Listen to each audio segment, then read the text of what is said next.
topics and opinions expressed on the following show are solely those of the hosts and their guests and not those of W4WN Radio, its employees, or affiliates. We make no recommendations or endorsements for radio show programs, services, or products mentioned on air or on our web.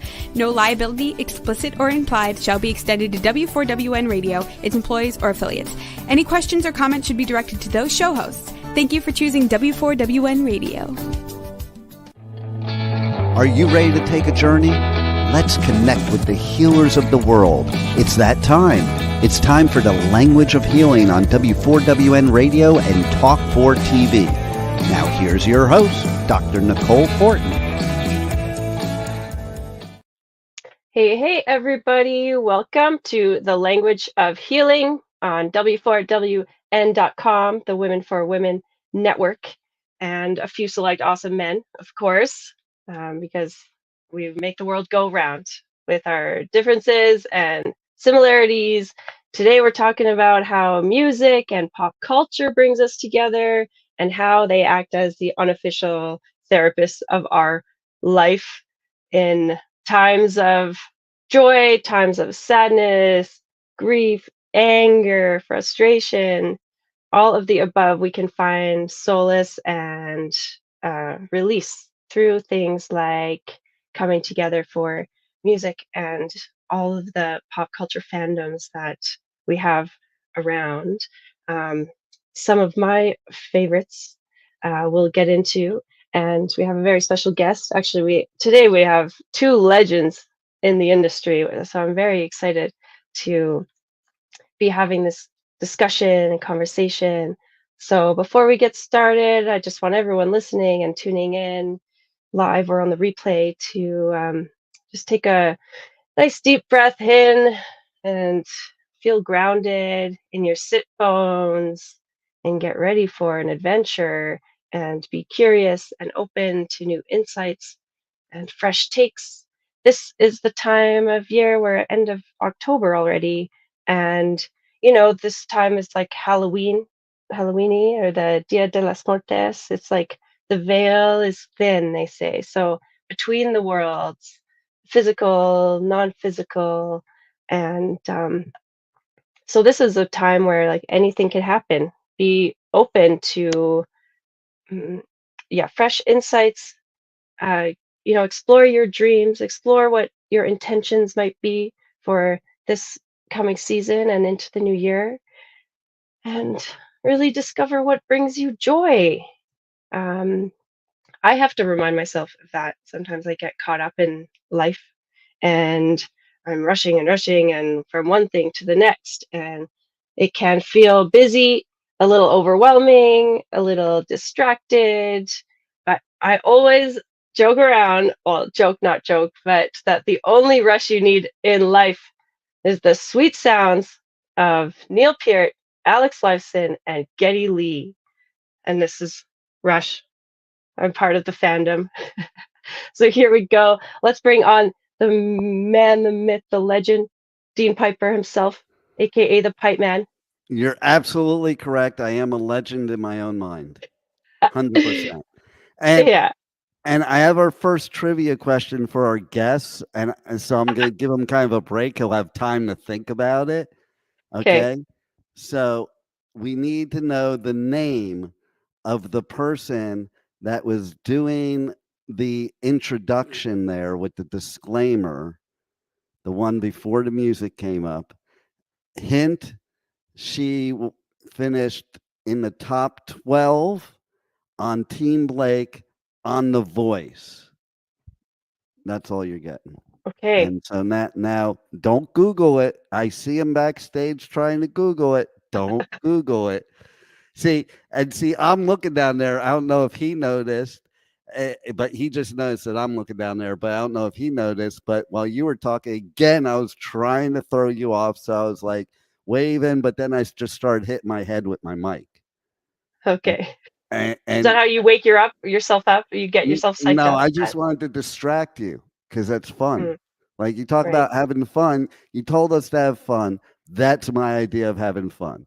Throwing you off that, like, so you don't know what to say next because I'm banging my head with a mic backstage. Yeah. You can do your thing. You have your little bubble. I'm going to stick to my bubble.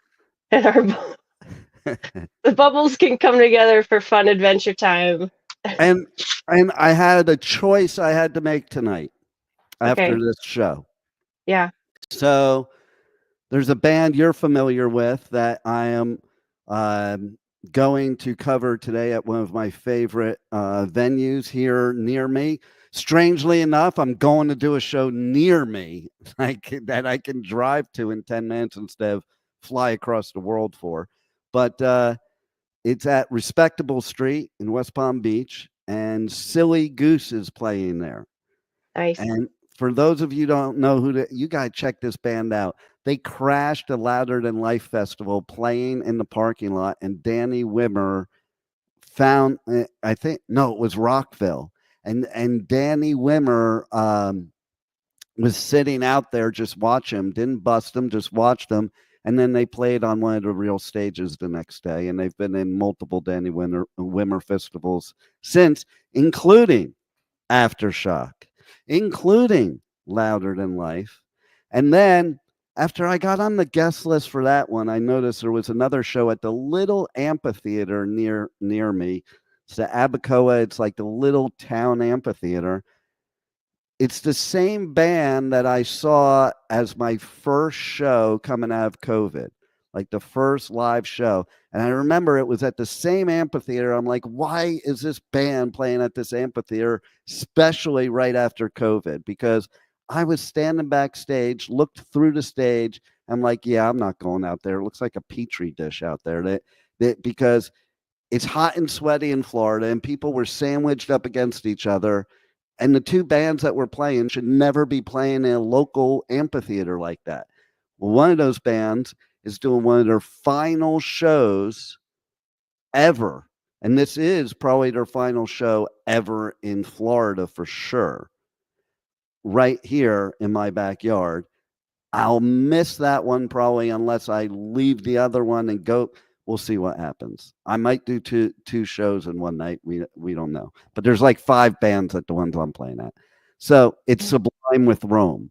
So I have to be there. Sublime with Rome is doing their final tour, which ironically at the same time Sublime without Rome is touring. Okay. And so maybe that'll lead to some more trivia questions. I don't know.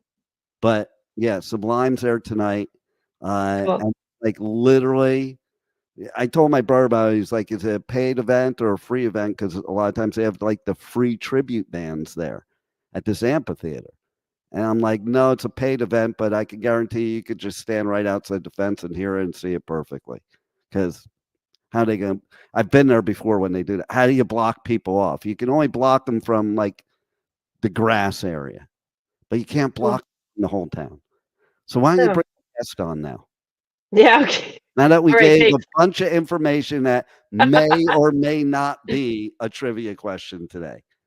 Okay. Don't know. Well, our guest, oh my gosh, I can't even, begin to rattle the pedigree of this man. He's just been involved in so many pedigree. We use that word in America for dogs, not for humans. Okay, I don't know if that's a Canadian thing, but just saying. A lot of credentials and a lot of experience. I don't know if I used that correctly, but I think it's he's a legend, definitely in the industry. The real McCoy. Cowboy McCoy. You say that somebody with a degree in traditional Chinese medicine, would you say they have a pedigree? I don't know. Okay, go on. Okay. Okay. Oh my goodness. Okay. No, today we have a great journalist and media specialist, the Alatoya of rock and rolla. Alatola of rock and rolla. Did I say that right? That word always messes me. Okay, let's bring him on. Heath McCoy. Hi, how are you? Hi. Pedigree. You said something about pedigree and a dog. I am a dog, so that's okay. That works. Well, there you go. And some may say so. I'm very impressed that we actually have a journalist on the show because there are no such thing as journalists in 2024. So I'm very happy we have one. In terms of rock journalism, it's a dying art, that's for sure. Yeah. I think it's dying hard in all news because, like, it's not like journalism. It's like opinions. All these journalists give their opinions. I think you go back to times of like Walter Cronkite and Barbara Walters. It wasn't all about their opinion. It was actually factual. I don't know. I beg to differ about that. I don't know if we're here to talk about journalism, but yeah, I think that, yeah, there's a lot of opinion out there, especially in the age of the internet and social media and that sort of thing. But I know a lot of journalists that are still down on the boots on the ground, trying to tell. Yeah, they're not telling their opinions. They're telling balanced. They're trying to do their best to tell balanced accounts of whatever it is they're writing about. And yeah, see, I love that because I get notifications from X all the time that say breaking news, and they're just some schmo on social media that types in breaking news like he's a journalist. Yeah, it's polluted the whole industry, really. Yeah, that must be hard for you to come from someone, like a trained background and a lot of, experience and solid work in the industry, to then see how it's kind of transformed into what it is today. Things like newspapers, or, like even the big, the Herald building is now like a storage facility or something like that. Right? Yeah, it is. It's a U-Haul storage facility. Yeah. So really? The newspaper where I spent a good bulk of my career. Newspapers are dying. They don't have a central building anymore. I mean, they used to print the paper from there, and now it's a U-Haul warehouse storage facility sort of thing. Yeah, it's the U-Haul trucks are there and everything. It's a drag to see. Yeah, I mean, but there's still hard working journalists there that are trying their best under hugely understaffed conditions, trying to do the best work they can. But they're working out of their homes now. They're yeah. But and I love that there are qualified people out there, because that was really my point. I was happy that we had a qualified journalist on here, because it's like with life coaches. Everybody wakes up in the morning and says they're a life coach, Yeah. And so I am a big proponent of people actually having education, training, and professionalism in whatever they do. So thank you for keeping that alive. Yeah.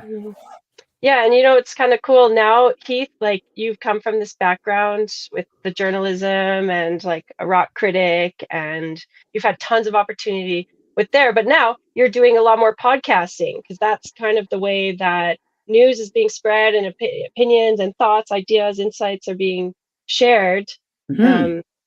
I'm just having fun with it, really. It's funny because, like, I mean, I handle media and communications and sort of thing, issues management and everything for a university now. I do the odd little bit of journalism, but I haven't really been in the journalism industry now for the last 10 years. But because of what I did do with it, like I wrote a book on pro wrestling and all the raw criticism I did and everything, I still get people inviting me to do podcasts every once in a while. And it's, whether it be on wrestling or whether it be in rock stuff. And it's really just something I'm having a lot of fun with. There's a podcast called And the Podcast Will Rock. And it's a Van Halen podcast. They dissect the whole catalog of Van Halen, and now they're doing the solo albums and stuff. And they have me on quite a bit. And and I'm just having fun with it, really. Being on shows like this is just fun for me, and kind of I can still kind of get out there and be a mouthpiece a little bit. There's a show in the works right now called Rock Court. It hasn't come out yet. They're still sort of filming it and everything, but it's goofy.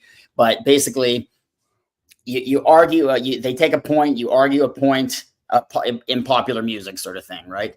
And they have each side sort of, you got lawyers, rock attorneys, I think we're called. And it's so nerdy. You got rock attorneys that argue. I think it's cool. So I don't know. We got rock attorneys that argue either side of the case. We selected a jury, which has got dudes that listen to the podcast, and the podcast will rock. We've got a judge who is the guy who runs that, and the podcast will rock. And the first one we're doing, I mean, they're Van Halen centric, but other ones will go on to other topics. But the first season is who's the better lyricist, David Lee Roth or Sammy Hagar? So I am representing my client, Mr. Roth, and I've been given my I've been stating my case for the last few episodes, which are just being recorded. They haven't been released yet. Then the other guy is the other rock attorney. this misguided fool is going to be representing the Sammy Hagar side of things. Then we're going to do our closing statements and all that stuff. We're going to be sequestered. The jury is going to make their decision, and we'll see who wins this court case. Can I vote? I wish you could vote right now. No, I mean right now. Okay. Right. Vote right now. Right now, I vote for David Lee Roth for many reasons. But it's funny because last night I went out with my brother to his place near here called Guanabanas, and there was a song playing, and he had the gall to ask me whether it was David Lee Roth or Roy Orbison. I'm like, dude, you can't tell the difference. Like, this is definitely David Lee Roth. Roy Orbison does not sound anything like that in that version of Pretty Woman. Okay. So that was funny. But I mean, I grew up on it when like they were playing clubs in LA under the name Rat Salad.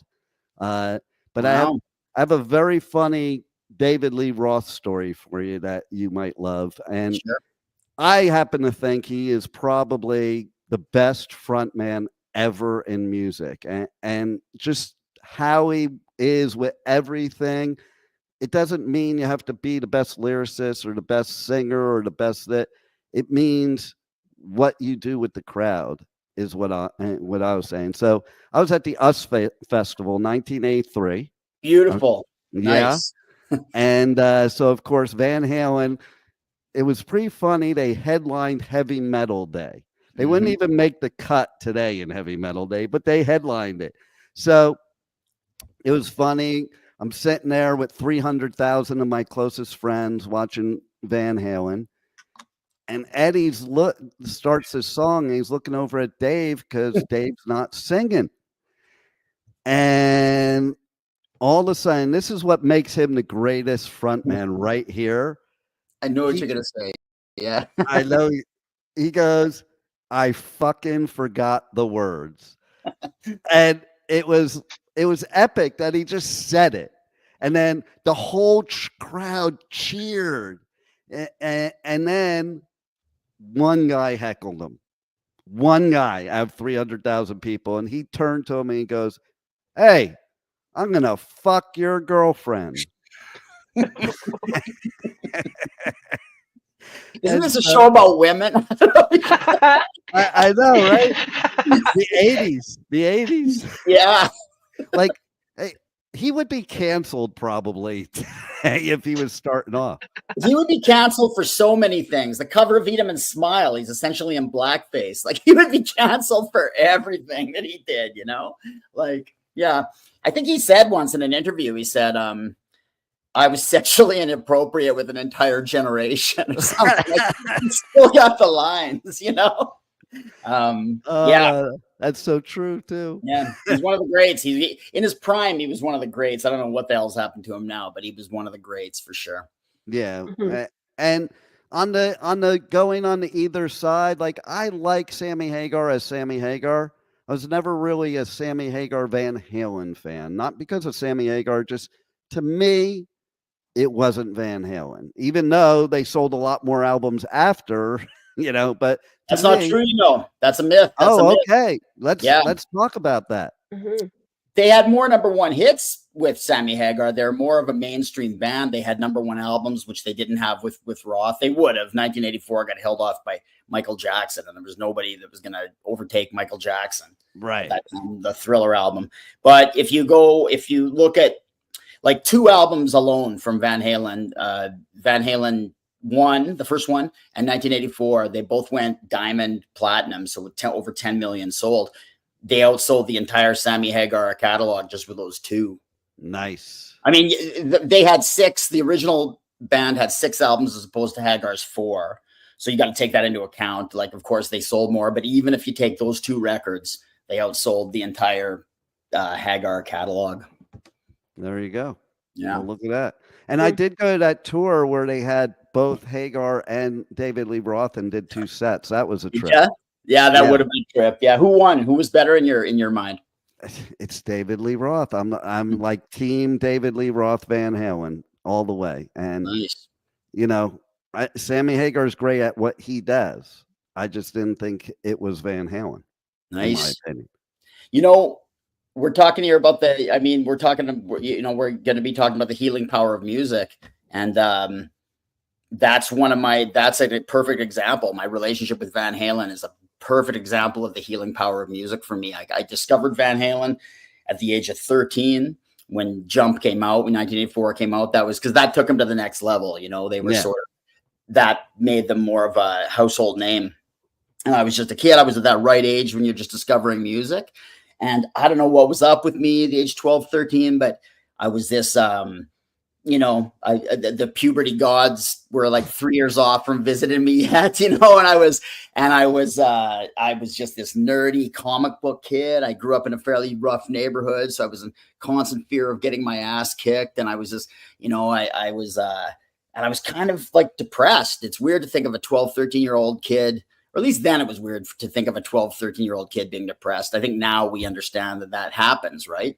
But I just felt like an outsider. I didn't feel like I fit in. I didn't feel, and I discovered this band. I think on Friday Night Videos, if you remember that, or there was this video hits show that used to come on in Canada after school. One of those two. I discovered it. I used to love Much Music.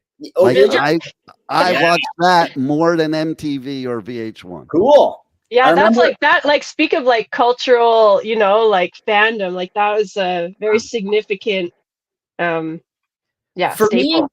For me, discovering that the Van Halen Jump video there, like the past generation, especially musicians, they talk about how their life changed and went in a new path when they saw like the Beatles on Ed Sullivan, or some people for them, or when they saw Elvis on Ed Sullivan, and the culture changed and their lives changed, and everybody decided to, suddenly became a hippie or something, and for me, it was just like, it was this same thing. It was like, I discovered it, and it was like Roth was my Elvis, or those guys were my Beatles. I was like, I'm this nerdy comic book kid. I like wrestling, and suddenly these guys come on there, and they had this really positive message. I get up and nothing gets me down. Jump is just about, just going for it sort of thing. And they were like superheroes too. Like Roth was on there, like Tarzan, and all of them, they looked so cool. They like Roth and Eddie were like the coolest cats in the world to me at that time.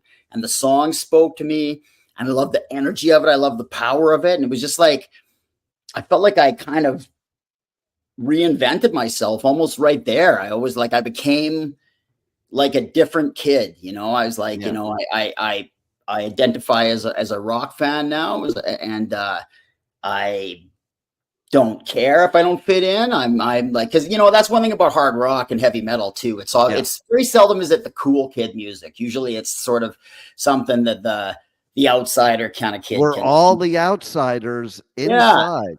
Yeah, exactly. And so it was like, I don't care if I'm not the cool kid, or I'm not getting invited to the parties, or if I can't get the girls, because I'm, this runt or whatever. Like I like who I am, and I, it gave me this sense of adventure sort of thing, and this kind of lust for life. Like it was really, like, you talk about the power of, and the healing power of music. Like that's the perfect example to me. Like that was where it all started for me. I liked wrestling. I liked superheroes. These guys were that.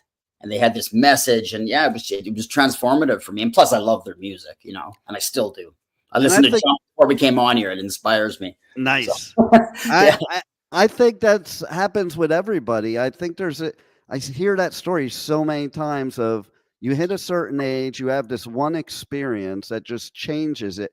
Like for me, I had a few experiences, but one thing that really changed me was seeing Motley Crue at the Roxy before they ever had an album. They weren't even glam. They were horror punk then. And I was like, oh my God, I'm never going to a real concert ever again. And after that, I used to hang out with Nikki Sixx and Eddie Van Halen at the Troubadour.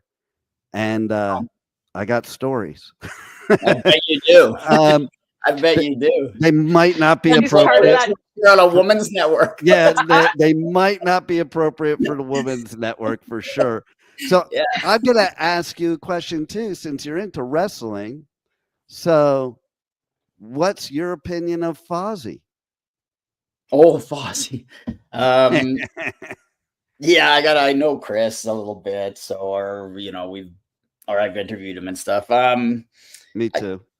I don't mind them. They're fun live. I saw them live. There's something about, I don't love the sound of new rock music. There's exceptions. I love like the stuff Jack White does, White Stripes, and even his solo stuff. I love Queens of the Stone Age. I like Foo Fighters are a great band live. There's stuff that I like modern music, but there's something about hard rock, modern hard rock, a lot of, especially the more mainstreamy type stuff, which I think to a certain degree Fozzie's going for, like that. I don't know, that sort of Nickelback sound. I know exactly what you're saying. I think it's even just the way it's produced. Like it sounds so. I'm not a technical studio sort of guy, so I can't even describe why. There's something about it that sounds so samey. I'll tell you what I think it is, because I talk about it all the time. So you go to bands from back in the day, even if they were within the same genre, they used to sound like totally different. Like you take the big four of thrash, you would never figure them to be the same genre because they all sound very different.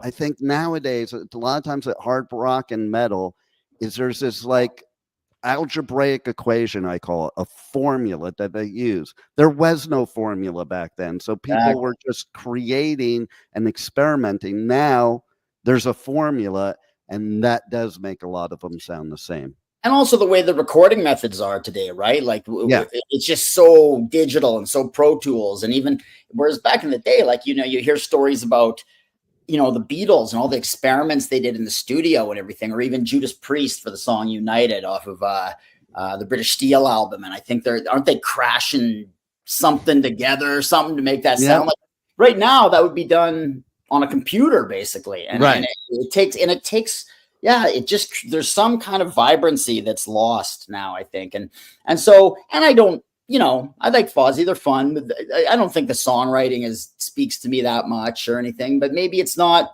like I say, a lot of modern rock doesn't speak, especially of that sort of vein, doesn't speak to me so much. Do you think as a journalist that maybe when people try to cross over from their main industry into a similar industry, that's what happens? Like, there's so many people that cross over from entertainment into music, and maybe they shouldn't. Some can, but maybe some shouldn't. Yeah, some can. Like give me there's examples of people that have done it all right, and musicians. I think Lady Gaga is a perfect example of somebody that does it all right. Perfect, good idea, right? Like she's a great actress, and I don't like. Yeah, there's certain Lady Gaga albums that I really love. I like a lot of her music. So, and she can cross genres. Like one week she's singing with Tony Bennett, next week with Metallica at the Grammys. Like, so cool, isn't it? It kind of like reminds me of like a David Bowie or somebody like that. The way she can cross over different genres, and he reinvented himself. He worked as an actress or an actor at times too, right? Like, I mean, yeah, he was just sort of multi-talented like that, multifaceted. A lot of artists aren't, right? And speaking of healing, I think maybe that is part of their healing process. It is expressing their art any way they can. And sometimes maybe their main art isn't doing it for them anymore. So maybe they come over to a different type of art because it's new and fresh to them, and it's healing for them. Because music to me is the best therapy there is for me, the listener, and for them creating it and playing it. Yeah.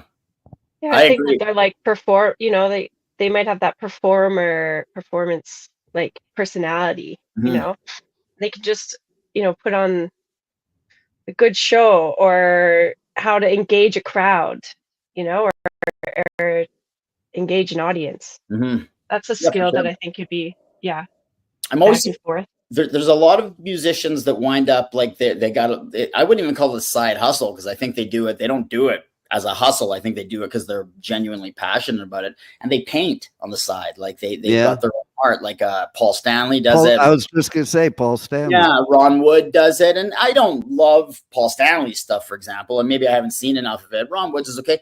Again, I'm on a Van Halen trip here, but David Lee Roth, I don't know if you ever check out some of the stuff he does. It's fantastic. Like he's got a weird mind, and it comes out in his painting, and it's it's great stuff. I mean, yeah. So that is the key. What you just said there, a weird mind that comes out on the canvas. Because it's true, any artist, it's the weirdness that comes out, whether it's the song, the part, the art, any of it.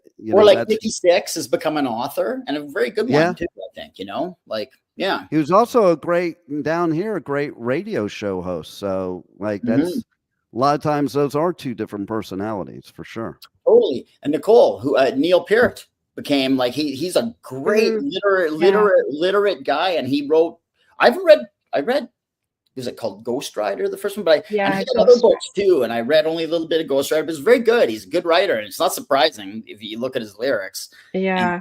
And he but he wrote a number of books, I think. I think he's got like 6 or 7, And then there's the whole like comic, steampunk comic, The Clockwork Angels. Oh, right. Stuff that they did later. And that was a cool album, on the Rush discography, because it's like the only one that's a story from beginning to end. Like, I think as a creative person, it's good to evolve and grow and challenge yourself in different ways, But I think that, like, what about it's a story from beginning to end. I was going to say, 2112, but no, that's actually only one side. That's the story on 2112. Like maybe 2112 as a song in itself is a story, but the album is like, but Passage to Bangkok has nothing to do with that story, right? So. I don't know. Or what is it, like Moving Pictures? Actually, some of it was, that's a really cool story. I was in Salem, Massachusetts, random adventure. That town kind of creeped me out a little bit. I was like, you think? I've listened to a podcast about the Salem witch trials. I bet you there's some creepy vibes there. Yeah, I must have some like old, burned at the stake past lives, because as soon as I land, we took this train from Boston, and then you arrive, and it's like Salem is on this hill. So you get off the train station, you have to climb this huge hill. So you don't even know what you're stepping into. You're just like, okay, I'm transported here. And then, I was there for 2 hours, and it felt like an eternity to me. I couldn't wait to get out. But my friend and I went to this like old record shop, and we're just like perusing around, and I found Moving Pictures, and I was like, oh, cool. Like, of course, anything Rush. Well, you know the story. My whole Rush discography got stolen from my car. First thing that came to my mind when you said that. Yeah. Yeah, Rush and Metallica, like all those albums were just gone. I was so upset, because that was like CDs. I didn't have MP3s. I was very like, I was late to that game in general. Like, I rocked the CDs like as long as I could. But anyway, so in this attempt to gather all these albums again, I found that, and then listening to it, there's like Witch Hunt and some other songs on there, and I was like, oh, I think they must have written this album like in this area, like there's a lot of I can't even remember the other names of the songs on that one, but anyway, Camera Eye, Camera Eye, yeah, right, that's sort of a Orwellian, I think. I don't know, but they're genius lyrics. If we were in the Salem witch days, we would all three of us be in trouble. I feel that. I think that, especially Nicole, because being a woman, I think, but actually in Iceland, all the people burned as witches were 90% guys. So I mean, it was men got burned were attacked as witches too, and I feel like all three of us have enough weird person energy here that we'd be in trouble. The misfits of society, just get rid of them. I call it the land of misfit toys. Yeah, exactly. Yeah, right, I totally relate to that. Do you want a trivia question now? Well, your trivia question you mentioned earlier, that's anything. Yeah, I didn't hear I didn't hear the song. Like, what was I supposed to be listening to? Oh, it wasn't a song. She was just talking. So I knew you wouldn't get it. I knew you. So we'll just trash that one. Okay. I got a better one. It's a two-part question, right? Okay. So you were talking about things that happen, in old time music that maybe wouldn't happen today because it's so produced. Can you tell me how the scream happened in Achilles' Last Stand? No, I cannot. So that was right after the car accident. And he was actually recording it sitting down. Read this. Yes. And he stood up, and that was a real scream of pain. And it was real. Yeah. Yeah, I had heard that.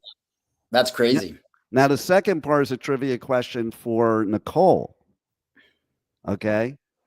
So the drummer of that band that did that song, who was my God? Where do you know his grandson from? Oh, you mean Aftershock? Yeah. Yeah. Yeah. So I don't know if you know this, but his grandson's a musician too. John Bonham's grandson. We just interviewed him at Aftershock, Yager Henry. I only just learned that, but no, earlier from Nicole. But yeah, that's cool. That's really cool. He's actually Jagger, but I'm American, so I'm calling him Yager because everybody's into Yager down here. Yeah, Jagger. Like his name is Jagger Bonham. It's Jagger Henry Bonham, but that's a cool name. But he goes by Jagger Henry. He goes by Jagger Henry, which is cool because it's like he's. I knew right off the bat he was just trying to strike out on his own, not with his dad or his granddad's name. And that's awesome. And I have mad respect for that because, and like when I interview people like that, like I don't even really bring up, he brought up a couple times, but I didn't bring it up at all because he's trying to make his own name. But I did have a trivia question for him. Oh yeah. Oh yeah. I remember. You remember what it was, Nicole? Yeah. Was it like the categories of like what if you were to look up the genre of if you were to Led Zeppelin? If you were to Google Led Zeppelin, what genre does Google think Led Zeppelin is? Yeah. It's you probably got it, Heath. Well, no, not really, because I think if you did it back in the day before there was Google, I think it would come up as like hard rock or heavy metal but the heavy metal. Heavy metal. Is it still? Does it still? It's listen, if you Google it, it says heavy metal, which is interesting. The reason I did Google it is because I had an interview with Carmine Apiece. And, oh man, I love that man. Yeah, anyway, yeah. Well, it made it all over the news. Like the next morning, I woke up to all these notifications because he said during my interview that he did not think Black Sabbath was heavy metal. And we talked about other bands like Zeppelin. And so I started Googling them all. But he basically, that's what made it make the news. Like the headline is Carmine Apiece says Black Sabbath is not heavy metal. Yeah, it's funny because the parameters of like Van Halen used to be considered heavy metal too back in the day, right? Like Heavy Metal Day, they headlined Heavy Metal Day. Today, when you think about heavy metal, like the parameters have changed, and most heavy metal fans today, modern heavy metal fans, would not look at Van Halen, and I don't think they look at Led Zeppelin either and think of them. No, I even look at Mountain. I even look at Mountain as the start of heavy metal.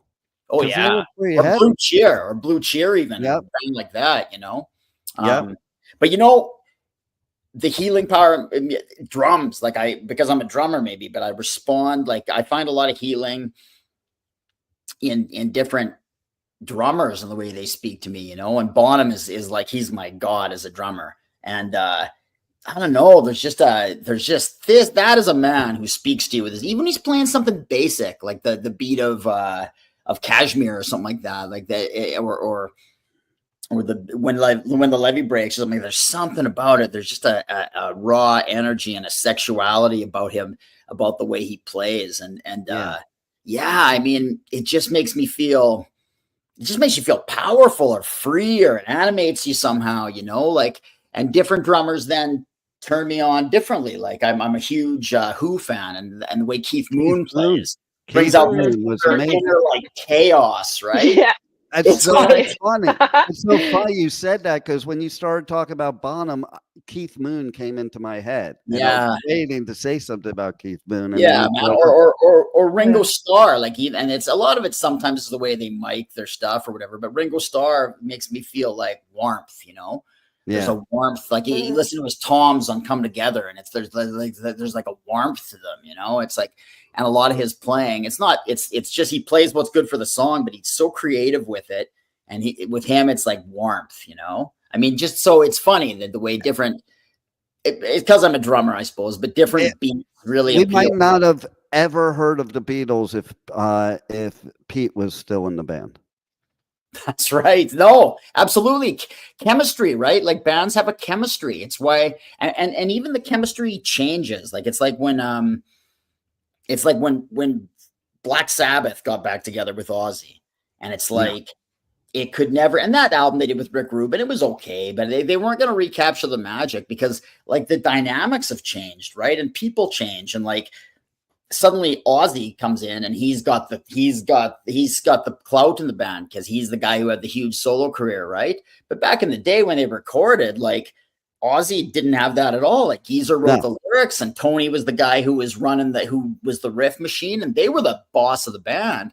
And suddenly Ozzy comes in there now, and you know he's got Sharon, I'm sure, making sure he's got more money than everybody else, and he's got and he's just got more clout, and suddenly he can be like, well, maybe I want to write some lyrics, you know, and it doesn't translate the same anymore. No. Like there's a whole chemistry changes. Like band chemistry works at a certain time and a certain place and a certain mix of people. And then when that changes, there's a certain thing that's never going to be the same about it. And you're not going to fully recapture like that magic. You might get new magic, but you're not going to recapture that initial magic, you know. I kind of look at Rush a little bit that way because unpopular opinion maybe, but anything after Moving Pictures I don't like.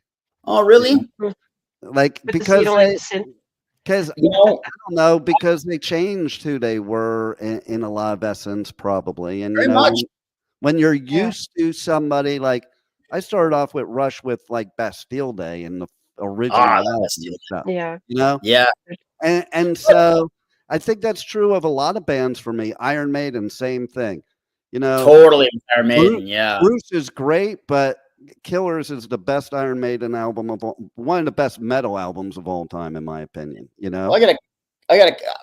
When it comes to Rush, I see what you say. Like, there's certain eras of Rush that speak to me more than others, for sure. But I always respect them. Like, I always there's hardly any Rush albums that I'm like, I don't like what you did at all. Like, I always sort of respect, even if it's not the album I'm going to return to. Like, I'm always respecting what they did. They always had that integrity about them. But yeah, they did change their sound, you know. Well, as soon as they added the synthesizer, to me, it wasn't the same Rush. You know what? Oh, one of the things I want to say, healing power of music. Like, my wife passed away years ago, coming up on 10 years ago now. Actually, she got cancer. But I remember, man, when I found out she got sick, she was sick and, you know, and terminal and all that, there was certain songs that just clicked with me, right? And Time Stands Still. That's Hold Your Fire is one of the albums that people don't think aged well, and they don't care about it as much and stuff. And I think it's a good album, but maybe because I feel so partial to Time Stands Still, like that's one of my favorite Rush songs.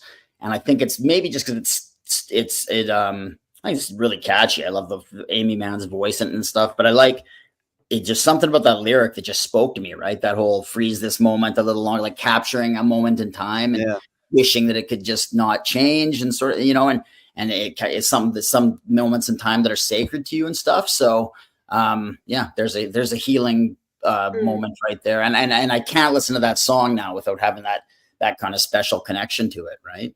So, well, how about people that have Alzheimer's or dementia, and they can't remember what you just said to them or who you are, but a song comes on and they're singing the lyrics. Yeah, that's to me that a lot. Actually, that's healing power, right? It's that ingrained in them, right? Yeah. I think that it actually must change your chemistry or something. You know, you really form a connection with it when it resonates with you. Maybe there's different times in your life, gives you certain feelings too. Yeah. Like, and certain things that go on. Like Nicole knows, I went through something very, very bad recently, and my way of curing how I was feeling was going into the Slayer mosh pit. Oh wow. That'll cure anything. Yeah. Were you very angry at the time? Because that's some angry music. I was angry, depressed, upset, all that, and just left it all in the pit. See, to me, okay, and they are one of my favorite all-time ever bands, but going to the very we didn't have enough. I didn't have enough on the description, the title, to put Slayer in there. I know, right? Yeah. Although I should have put like 2 exclamation points. Right? Yeah. But the mosh pit has always been about that, right? The mosh pit to me has always been a healthy way to get out your aggression. Nobody, except the people that are the big dudes that are not the nerds and geeks that decide they're going to beat up on the nerds and geeks. Yeah. There's guys that are in there that actually, bully people and beat people up. But that's not what the pit's about. The pit's about picking everybody up. You're all together. You're not really looking to hurt and maim people. You're just, listen, there's many times that I've gone into a pit that saved me from probably kicking somebody's ass really bad, Sure. and I think it allows you, especially if you're somebody that you internally handle any of your grief or anger or anything like that, the pit is the perfect place to heal you, because you can release all that stuff without actually like having to sit there and talk about my feelings or taking it out on somebody in a bad way, because that's what happens is like somebody says to you something wrong and you're going to knock them out. But we're like going into like different coping mechanisms that aren't healthy, Yeah. Yeah. So, I mean, mosh pits always, when I think of a mosh pit, it always reminds me of Nirvana. Like I was the right age for it, but when Teen Spirit happened, right? And I remember that there was something so cathartic, and you're in your early 20s or whatever, and that's a tumultuous time in your life. And I think I was a huge asshole, but I remember just like one way of getting stuff out was just like being in that mosh pit, and like listening, being in that mosh pit to Teen Spirit, and that energy that came off that band on that album, Yeah. And my first mosh pit was Gob. Oh wow. Yeah. Some good old Canadian. Well, it definitely is interesting that you go into that mosh pit and you don't feel more anger or more depression. You feel more excitement and more adrenaline and more fun and feeling good and euphoria. It's better than any drug anybody could ever take, in my opinion. I agree. Like being at a like that was a really hard thing about COVID when all that shut down, because like live music and shows is such an outlet for me. I study hard, I work hard. Yeah, like for everybody, right? But like, it was such a significant piece that was missed. But I feel like I don't need any extra substance. Like when I'm there, I'm like just totally euphoric and and that's why I think people got so angry and assholes to each other and attacking, because he had 2 years of no live music. There was nothing. Yeah. I don't care what genre you're into, it's a release. And I don't trust people that don't like music. I've met people in my life that they don't like music, any of it at all, and they're always the ones with the deep-seated problems. Yeah, I don't like to generalize, and but I mean, and there's people that just, for them, music is just wallpaper, right? Like they like music, kind of, they vaguely like it, but they just like it in the background, and they can never tell you who's playing or anything about it. But there are people that just, somebody that doesn't like music, that's hard to relate to, hey?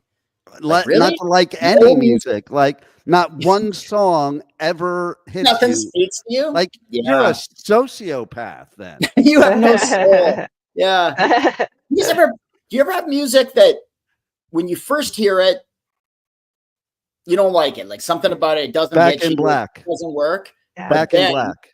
But if like circumstances in your life change and then suddenly something tweaks with you, like for me, Beck Sea Change. I had this buddy when Beck Sea Change came out, and he was like, you know, sad over a breakup and everything like that. And he was listening to this album, and I'm like, this album sucks. It's so dead ass and depressing, and I hate it, you know? And then I remember when I was going through some stuff in my life, like 10 years down the road, I remember one night I kind of thought, yeah, my buddy liked this album, and I'm just going to stick it on and you know, and drink some scotch and just be alone with my thoughts a little bit. And I'm like, holy shit, this album hits me completely different now. It's like, and I've got such respect and love for that album now, although I don't return to it because it still brings up those raw feelings, right? But I went from hating the album and thinking it was just this awful album to like really like appreciating it now, you know? Yeah, sometimes things are so progressive that you have to come around. It's like it's too much in the future, you know? Yeah, maybe it can be. And how about those bands that you don't like until you see them live, and the feeling they give you live? There's a lot of bands like that. Tragically Hip for me. Oh yeah? Yeah. For me, and this is embarrassing to admit, probably. But like Coldplay, everybody liked Coldplay. That's a guilty pleasure. I'm like, they were on Saturday Night Live. These guys are such geeks. I thought they're just terrible. I remember the singer Chris Martin. He went on. I don't know. I remember he did an interview on their first album, and he was still a virgin. He's like in his early 20s, and he's still a virgin, and that's fine. There's nothing wrong with still being a virgin. But I just thought that so speaks to your music, because your music is so sexless, and you know, it's just there's no passion or lust to it or anything. And then I saw them live, and they're actually a really good live band. Like they really bring something, this communal thing out when you see them live. And I still don't love Coldplay. I'm not going on the record as being a Coldplay fan here, but I did have a new appreciation for Coldplay after seeing them live. Like, did you see them on Saturday Night Live recently? Because they had two super hot women that made them sexy. Yeah. It's hard to make Coldplay sexy. Even live, they weren't sexy. But they did like have this kind of powerful thing that they really galvanized the crowd in a cool way, you know? And so they had a lot of energy live. Yeah. So Nicole, we're like even past time, so I know. What time do you guys usually go until? Yeah, we got 50 minutes. But that's okay. I own the network. I can make an exception here. Yeah. Well, okay, Heath, I have one. This was like an interesting thing. When we were at Aftershock, I went down with some friends from Calgary, and one guy, he wore a Bret the Hitman Hart shirt, and it was like had like the Hitman logo, but like Bret the Hitman Hart. And he said that he got the most comments on that shirt, because people love, like, they may or may not know Stampede Wrestling or the Hart, like, but I mean, it's iconic. And people know the Hart. He's the most famous Calgarian of all time. Yeah, for sure. Like around the world. People hear Calgary, they're like, oh, Bret the Hitman Hart. Yeah. Okay, so you're such an expert on that realm. We do have to wrap up, unfortunately. I knew this time would go by so fast. Maybe we'll have to have you back just to talk about Stampede Wrestling and your, more adventures. Right now, he needs to give out all his like socials or whatever he wants to contacts. Do you want people to reach out to you? Yeah. Sure. Yeah. Do you want them to know who you are? Where can we find you? Let's follow all your adventures. Well, on Twitter, X or whatever, and I like to go there less now because it's become so gross since you know who took it over. But I'm at Van Heathen on Twitter, and the podcast will rock. I'm not on every episode or whatever, but you can find my episodes on the podcast will rock. Buy my book, Pain and Passion: The History of Stampede Wrestling.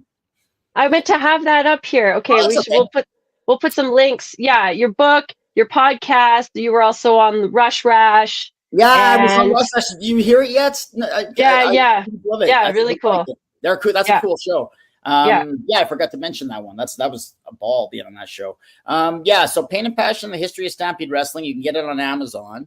Although I think they don't have any back copies because there's like, it seems like they don't have. I know it's still in print. So, but anyway, if you go on Amazon and it's some ridiculous price because somebody's selling it secondhand, go to ecwpress.com, either .com or .ca, and you can buy it there too. That's my publisher. You buy it there. So okay, yeah. Cool. Well, we'll include some links and so people can reach out because your work is awesome. You're awesome. Yeah, Thanks it was so much fun. for joining us. I have a wrestling trivia question for Nicole. For Nicole? So you World can wrestling sit fan. Back and laugh. Oh, God. You can sit back and laugh. Okay, so which wrestler in history is the one I'm not related to? Oh, I don't know. Hulk Hogan. We'll just shoot that out there. Let's see if Heath knows. That you're not related to? Yeah, call it more of a riddle than a trivia. This is a riddle because I don't understand. Is it like Genghis Khan had we're all related to him? He impregnated so many women. We're all related. Oh, so he might not know because he doesn't know my last name. So my last name is why I have my radio name. My last name's Piper. So now he knows. Are you related to Roddy Piper? No, but everybody asked me my whole life. That's why I say not related to. There you go. My whole life, people have done that. So. Oh, I see. That's what you were asking. I was really fascinated by wrestling, but I wasn't really allowed to watch it. So I would be the little kid. I would sneak around, hide behind the chair to see the TV. I'd have to secretly catch the wrestling because it was such a show and entertaining, right? But and all the characters, so and we're gonna have my brother and I beat the shit out of each other. And we're gonna have to catch this show next week and every week. Yeah. On Tuesdays at 2 p.m. Eastern time, whatever time that is in Calgary, you can tell them. But look at what she can do. I can't do that. Awesome. I can't do it. Can I? I don't know. I don't want to screw this up. All right. Do the rest of the close. Thank you. Language of Healing. Yes, Tuesdays, 2 p.m. Eastern on W4W. And thanks for tuning in. We'll see you next week. And shine on, everybody. Have a good one. Thanks for having me on. Keith. Thanks, Pipe Man. Chowda. Wow, what a show today. And the journey does not stop here. Come travel the world with Nicole every Tuesday at 2 p.m. Eastern Time as together we become more fluent in the language of healing on W4WN Radio and Talk 4 TV. See you